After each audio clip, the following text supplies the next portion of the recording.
Okay, so this is a program for a CNC mill that you would find in a typical factory today, and since probably the 1970s, 1980s, they started becoming more common. This is where it's not run on like a cam and it's not all mechanical. It's actually got like a computer in it.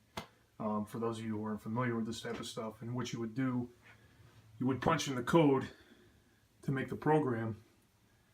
So each one of these things it's code, and altogether it's the program, and you would punch that in, and it would get the machine to make certain movements and perform different functions and get the machine to basically what I just said. So this is where I'll start at the top here. This is you need to, well, I don't know that you need to, but I've always used a percent sign. That's like the textbook way to do it. You start with a percent sign, your program name. It has to start with an uppercase O, not a 0. Got to be an O. And then I've always used 4 numbers after that. I don't know if you can use less or more, but that's what I've always used. This is G90. G90 is absolute. I actually wrote everything out down here. Absolute. That's your movements. Basically, in talking about, and I hate to jump ahead here, but I want to explain that. In coordinates in math, if you're familiar with your X, Y, and sometimes if you've dealt with Z,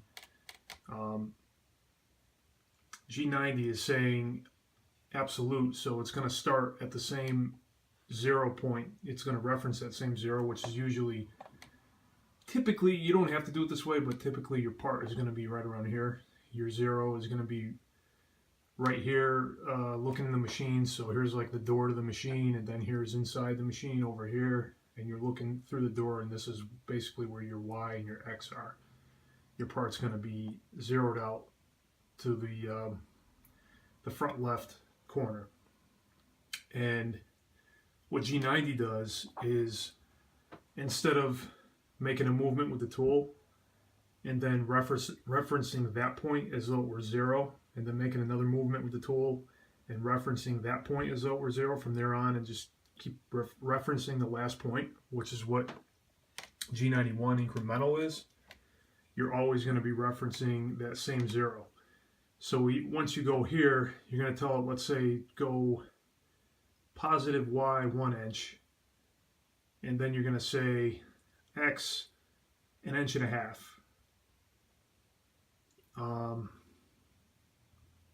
You're basing it off of that 0. I think that pretty much covers it. But so that's what that does. G80, that cancels all your G80 codes, which are usually like drill and tap and I want to say ream.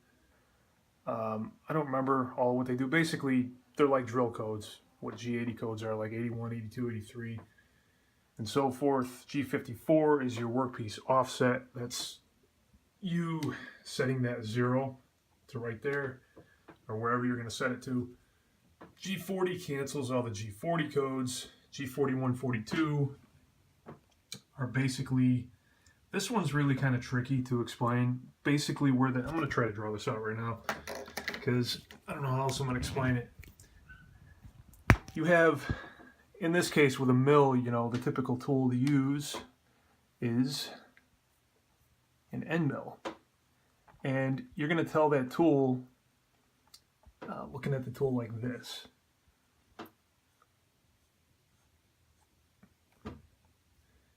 is the tool moving, compensating on the part this way, or is it compensating on the part this way?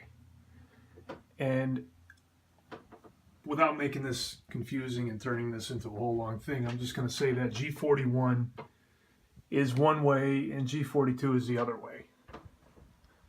So in this case, in this program, as you can see lower down on the program here, we use G41, or 42, I'm sorry. So G42, that's saying that the part is touching the tool. As the tool is moving toward the part, it's touching, going around the part. Either, I hate to go going around the tool rather, either clockwise or counterclockwise. And like I said, it's kind of it's not really complicated. It's just hard to explain. So I'll leave it at that. G20 inch mode. G20 is inch mode. G21 is metric. So typically metric is pretty common, especially now, but G20, that's, inches, that's pretty common still. But I think from what I'm hearing, metric is becoming more common, but I don't know. G17, G18, G19 are the axes that you're going to be moving on in your coordinates.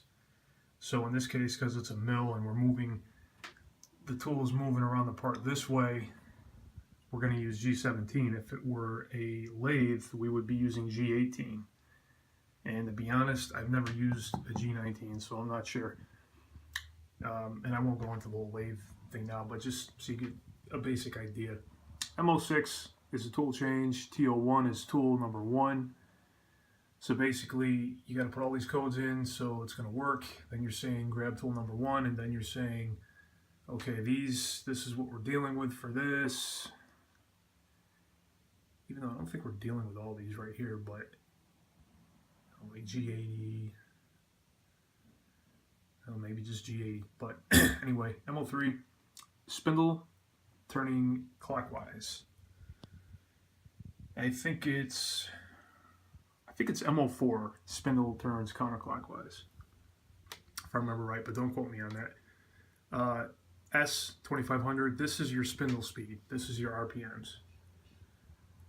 G00 is a rapid, basically just saying it moves quick in a straight line. G43 is your tool length offset. So basically your tool hanging down, that's making reference to that. I'll leave it at that for now because I'm already 7.5 minutes into this video and I thought I was going to be quicker than this. So G00, G43, X 1.250, Y negative 1.250. This is saying what this program was for. I'm going to write it so you can clearly see it. This was for a 3/4 diameter. That symbol means, that symbol means diameter. End mill. So the diameter is 3/4 of an inch.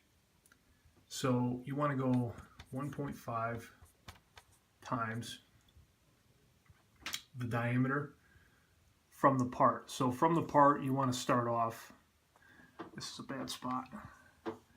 From the part, you want to start off about 1.5 times the diameter of your tool.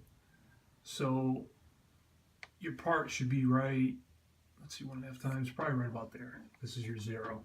That's where you start touching the part, but you don't want to start touching the part. You want to start off of it so the tool can start rotating and catch up and then start machining the part.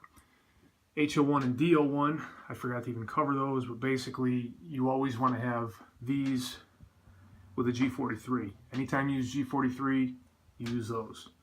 Or at least HO1. I'm sorry, I forget what DO1 is, but I know HO1 goes with G43. This is your depth of cut. That's how deep you're going into the part on the Z axis. That's why it's Z. Z negative ½ inch, 0.5 thousandths, or rather 500 thousandths. And your 0 would typically be to the top of the part that you're going to machine, or your stock before you start cutting it. MO8 turns the coolant on. Coolant, for those of you who don't know, is a lot of it today is water-based, but in the old days it would have been oil, and there's still quite a few machines out there using oil, but a lot of it is now water-based. It's basically a fluid that gets shot out onto the part to cool the tools, cool the part, keep it from overheating, keep pushing the chips out, and even make a better finish. Now, G01 is a linear cut. Where did I put that one? G01, cut in straight line. Cut linear. G01, G42. G42, again, we're going back to the whole tool thing, and I don't know how to really explain it. It's like I understand it in my head, but I don't know how to explain it to somebody else. I don't know how to put it into words. And X0, Y0, so now you're pulling up to the part. Your X and Y0 right up to the corner of the part, right in the middle there. And your feed rate, which if I remember right is IPM, and you got to solve for that. I mean, you know, if you do this a lot, you probably just use like a generic, you know, you can figure about what to use, but to start off, you would want to solve for it. So in this case, we actually did 42, but I wrote 40 on the board, close enough. And you put your coordinates in, which is, you know, what a lot of you out there probably learned in math with the X, Y, and even Z axis. Then you're going to go G01, and you're going to pull off of the part, X or Y axis. You know, usually this wouldn't be in here. This is just me explaining what you're going to do rather than writing it and you being like, oh, I don't know what the heck that means. It would be a coordinate, kind of like the X and Y there. But in this case, you'd be, if you wanted to pull off the part, if you want to run the part this way and you wanted to pull off the part, you would just keep going like down here. So you go maybe like to here, or even just to like there, and that's where you would stop. So you would go like negative a half inch on the Y negative. So Y negative by a half inch or so, depending on what you're doing.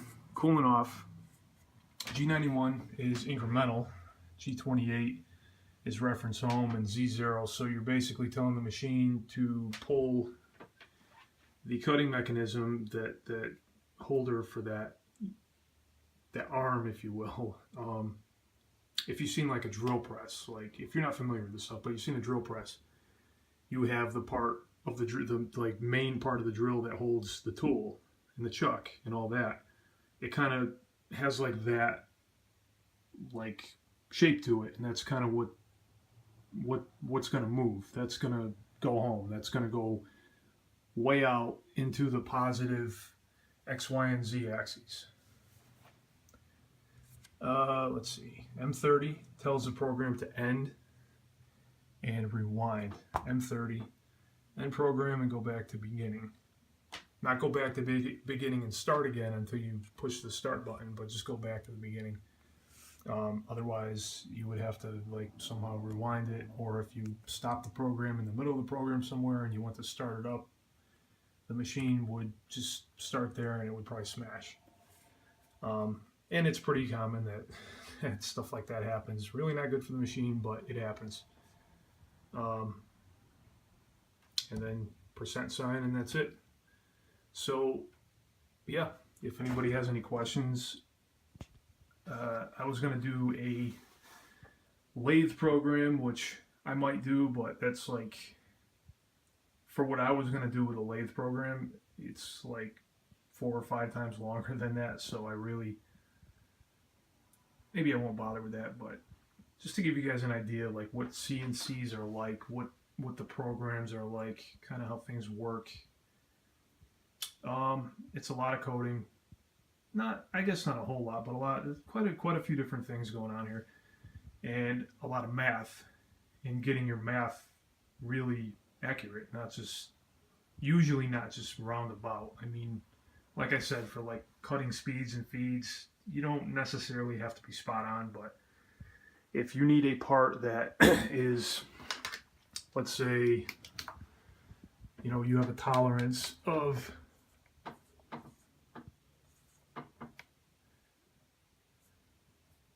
plus minus that of an inch.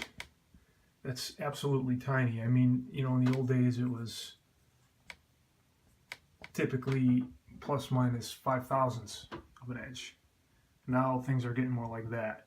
So is there work in manufacturing today? Absolutely, but you have to be you have to get within those tolerances, very tight tolerances. And you know, in the old days, yeah, you didn't have as good of like measuring tools as you do today, and it was a little different. But still, you know, to meet this is a little bit easier than to meet that.